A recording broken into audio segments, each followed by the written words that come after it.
Hello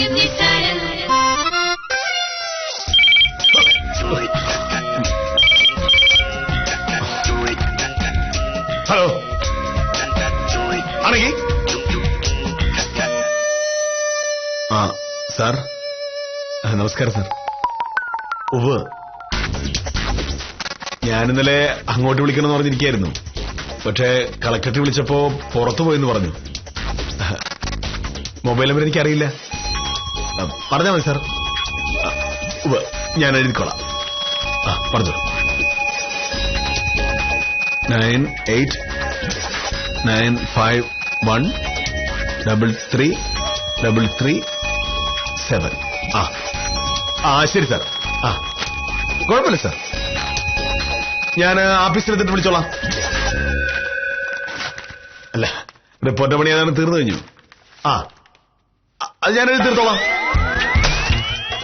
കളക്ടറെ ഞാൻ വായിച്ച് കേൾപ്പിച്ചോളാം. അത് മതി സാർ. ശരി ശരി. കളക്ടറുടെ മൊബൈലിലേക്ക് വിളിച്ച് കാര്യം പറയുന്ന വേറെ ഏത് വലിയ എപ്പിസോഡ് ഈ കേരളത്തിൽ? നിനക്കറിയില്ല ഈ മോഹനകൃഷ്ണൻ ആരാണെന്ന്. അയ്യോ,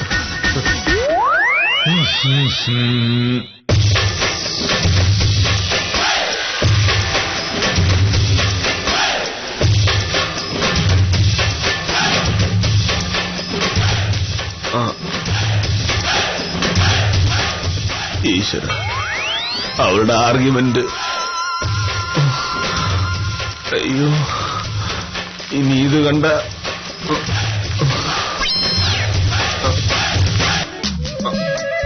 അയ്യോ ബാക്കിയുണ്ടല്ലോ. ഇന്നിവിടെ കൊലപാതകം നടക്കുന്ന ഉറപ്പാ.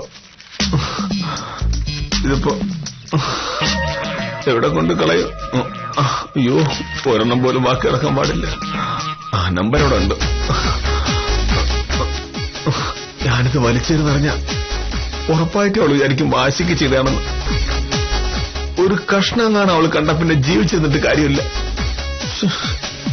ഇതെവിടെ കൊണ്ടുപോയി കളയും?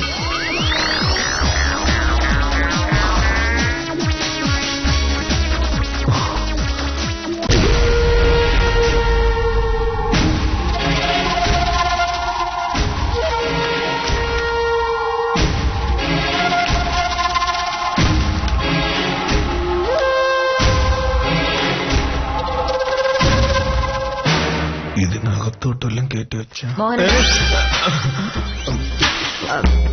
ഇന്നത്തെ ആർഗ്യുമെന്റ് എവിടെ വരെ പോകുന്നറിയില്ല. ഉച്ചകഴിഞ്ഞ് വാദം വെച്ചാ ഞാൻ വരാൻ കുറച്ച് വൈകും. പിന്നെ അറിഞ്ഞില്ല പറഞ്ഞില്ല എന്ന് പറഞ്ഞ് എന്റെ മെക്കിട്ട് കയറാൻ വരരുത്. എന്താ പെട്ടെന്നൊരു മാറ്റം? എന്നോടുള്ള ദേഷ്യമൊക്കെ തീർന്നോ? അതോ ഇനി എന്ത് കുരുട്ടുപരിപാടി കാണിക്കാന്ന് ആലോചിക്കുകയാണോ? ഞാനെന്തിനാ അങ്ങനെയൊക്കെ പറയുന്നേ? അല്ലെങ്കിൽ തന്നെ ഞാൻ പറയുന്നത് നീ അനുസരിക്കില്ലല്ലോ. പിന്നെ ഞാനെന്ത് കാണിച്ചാൽ എന്താ?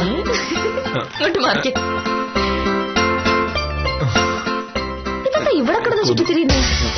മോഹനയുടെ ആഫീസ് പോകുന്ന നേരായില്ലേ? നേരായി. ഞാൻ പോകാൻ ഇറങ്ങിയതാ. എന്താ ആരും വിളിച്ചു തോന്നുന്നല്ലോ? അവിടെ ആരും വിളിച്ചിട്ടില്ല, ഞാൻ കേട്ടില്ലല്ലോ. നിനക്ക് ശ്രദ്ധയില്ല? നിങ്ങൾ കേൾക്കും, ഞാൻ കേട്ടല്ലോ. എന്താ എന്താ വരുമല്ലോ. ഇതിന്റെ ഒരു കഷ്ണം പോലും ആരും കാണാൻ പാടില്ല. അങ്ങോട്ട് കരുന്നേറ്റ് അവിടെ കിടക്കട്ടെ.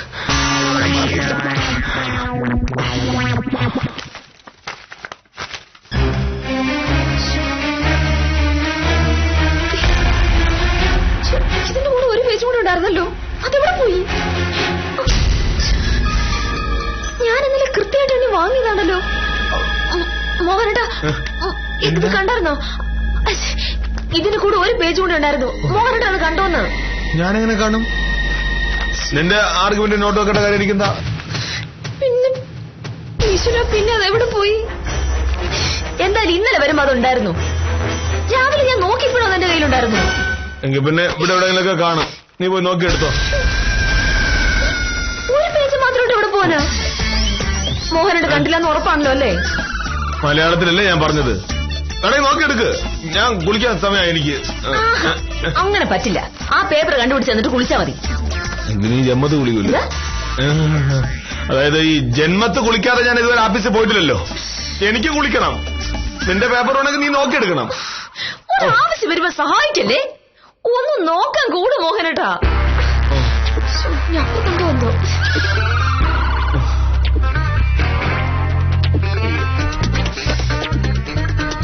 ഇവിടെ ഒന്നും കാണുന്നില്ലല്ലോ.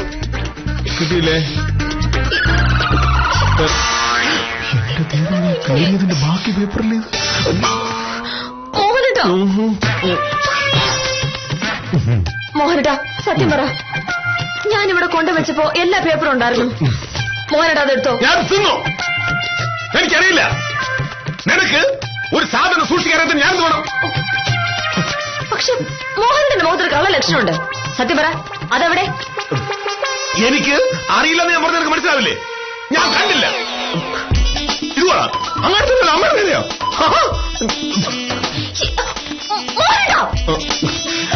ഈശ്വര, എനിക്ക് കുളിക്കണം. എനിക്ക് ഉറപ്പാണ് മോഹനേട്ടൻ അറിയാതെ ആ പേപ്പർ പോവില്ല. മോഹനേട്ടാ, ഇത് കുട്ടികളെയല്ല, വളരെ പ്രധാനപ്പെട്ട പോയിന്റുകളാണ് അതില്. അതുകൂടി ഇല്ലാതെ കേസ് വാദിക്കാൻ പോയാൽ ശരിയാവില്ല. ഇനി പോയ പ്രാവശ്യത്തോട് സദാനന്ദ സാറിനോട് ഞാൻ ചോദിച്ച സാറിനെ ചീത്ത വിളിക്കും.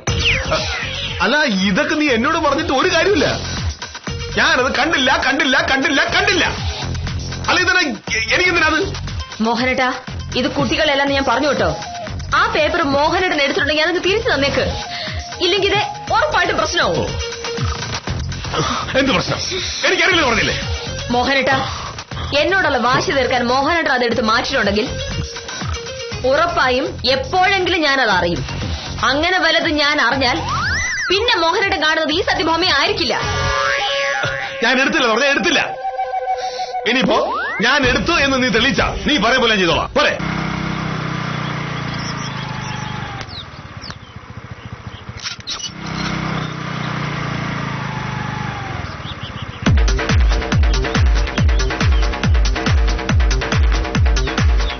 വക്കീലേ, ഉത്തമനെത്തി. ഞാൻ എന്താ വരുന്നു. എനിക്ക് ഒരു കാര്യം കൂടി പറയാനുണ്ട്.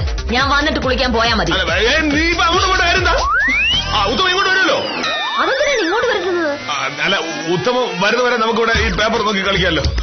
വെറുതെ അങ്ങോട്ട് പോയി സമയം കളയാൻ എന്തിനാ? ഉത്തമ കയറി വാ. ഇവിടെ ഞങ്ങൾ വളരെ പ്രധാനപ്പെട്ട ഒരു കാര്യം നോക്കിക്കൊണ്ടിരിക്കുകയായിരുന്നു ഈ പേപ്പറിന്റെ. വരട്ടെ, ഉത്തമം കൂടെ വന്നാൽ നമുക്ക് 3 പേർ കൂടെ നോക്കാം. 2 പേർ നോക്കുന്നതിനേക്കാൾ നല്ലതാണല്ലോ 3 പേർ നോക്കുന്നത്. എന്നെക്കാളും നല്ലത്. രാവിലെ തന്നെ വക്കീല് സാർ ഉഗ്രനൊരു ഉടക്ക് നടന്നതിന്റെ ലക്ഷണമുണ്ടല്ലോ. അത് ഉത്തമനെ എങ്ങനെ അറിയാം? എന്റെ വക്കീലേ, ഞാൻ ഈ വീട്ടിൽ വരാൻ തുടങ്ങിയിട്ട് കാലം എത്രയായി? എല്ലാ ദിവസവും അതിരാവിലെ തന്നെ മുറ്റം തൂത്ത് വൃത്തിയാക്കുന്ന ഈ പ്രദേശത്തെ ഒരേ ഒരു വീട്ടുകാരി ഈ നിൽക്കുന്ന വക്കീലാണ്. അതുകൊണ്ട് പക്ഷെ നിങ്ങൾ തമ്മിൽ രാവിലെ വഴക്കുണ്ടാക്കുന്ന ദിവസം വക്കീല് മുറ്റമടിക്കാറില്ല, ശരിയല്ലേ? പക്ഷെ ഇന്ന് രാവിലെ ഞാൻ മുറ്റം അടിച്ചതാണല്ലോ. എന്നിട്ടാണ് ആ കടലാസ് എല്ലാം കൂടെ വലിച്ചു കീറി ഉമ്മറത്ത് കയറുന്നിടത്ത് തന്നെ ഇട്ടേക്ക്. ഏത് കടലാസ്? കിട്ടി. ഈ പേപ്പറല്ലേ പാമേ? ഒന്ന് വന്നേ. അല്ലേ, എങ്ങോട്ടാ? നടക്കാൻ.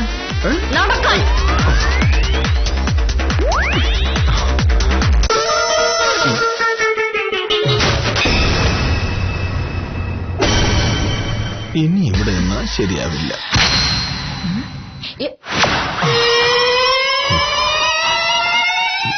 ഈശ്വര, നമ്പർ എഴുതിയതുണ്ടല്ലോ.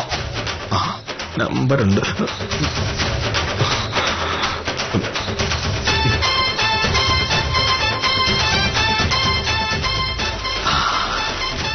മണ്ടി കണ്ടില്ല. കാണാതെ ഉടുപ്പിട്ട്. ഇതൊന്നും ഇവിടെ വേണ്ടായിരുന്നു. സോറി, ഒരു അബദ്ധം പറ്റിയതാ. സത്യമായിട്ടും മനഃപൂർവ്വം ചെയ്തതല്ല. തഹസിൽദാർ വിളിച്ച് കളക്ടർ നമ്പർ തന്നിട്ട് രാവിലെ വിളിക്കണമെന്ന് പറഞ്ഞപ്പോ പെട്ടെന്നുള്ള ധൃതിയിൽ ഞാൻ ആ കടലാസിന്റെ പിറകിൽ എഴുതിപ്പോയത്. അതിന്റെ ഭാഗം കീറിയെടുക്കുകയും ചെയ്തു. പിന്നെ സംസാരിക്കുന്നതിനിടയിൽ അറിയാതെ അങ്ങ് കീറിപ്പോയതാ. സോറി. എന്നിട്ട് ആ കടലാസ് എവിടെയെന്ന് ഞാൻ ചോദിച്ചപ്പോ എന്താ പറഞ്ഞത്? കണ്ടില്ലെന്ന്. അറിയാതെ കീറിപ്പോയിന്ന് പറഞ്ഞിരുന്നെങ്കിൽ ഇത്രയും നേരം അത് അന്വേഷിക്കേണ്ടി വരുമായിരുന്നോ? പക്ഷെ അങ്ങനെ പറഞ്ഞ നീ വിചാരിക്കും ഞാൻ മനഃപൂർവ്വം വലിച്ചു കീറി കളഞ്ഞാണെന്ന്. എന്നിട്ട് ഇപ്പൊ ഞാനത് അറിഞ്ഞോ? ഉത്തമം പറഞ്ഞോണ്ടല്ലേ അവനെ വെച്ചിട്ടുണ്ട്. എന്നാലും സ്വന്തം തെറ്റ് സമ്മതിച്ചു തരരുതേ. സമ്മതിച്ചല്ലോ, അതുകൊണ്ടല്ലേ സോറി പറഞ്ഞത്. ആ പേപ്പർ പോയത് വലിയ പ്രശ്നമല്ലേ? സാരമില്ല, ഞാൻ സദാനന്ദ സാറിനോട് ചോദിച്ച് ഒന്നും കൂടി എഴുതിക്കോളാം. സാറ് ചിലപ്പോ ചൂടാവുമായിരിക്കും. എന്ത് ചെയ്യാൻ പറ്റൂ? ഇങ്ങനൊരു ഭർത്താവ് ഉണ്ടെങ്കിൽ സീനിയർ വക്കീലന്മാരുടെ ചീത്ത കേട്ടല്ലേ പറ്റൂ. ഇനി ആവർത്തിക്കൂല. ഒരു പ്രാവശ്യം കൂടെ സോറി.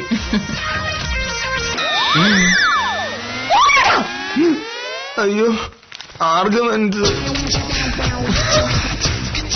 സോറി. മോഹനകൃഷ്ണൻ ശ്രദ്ധയിൽ കേമനാണെന്നും ചെയ്യേണ്ട കാര്യങ്ങൾ മാത്രം ചെയ്യുന്ന ആളാണെന്നും നമുക്കറിയാം. പക്ഷേ ഒരബദ്ധം ആർക്കും പറ്റാമല്ലോ. എന്തായാലും സത്യഭാമ ഒരു പാവമായതുകൊണ്ട് അതും ക്ഷമിച്ചു.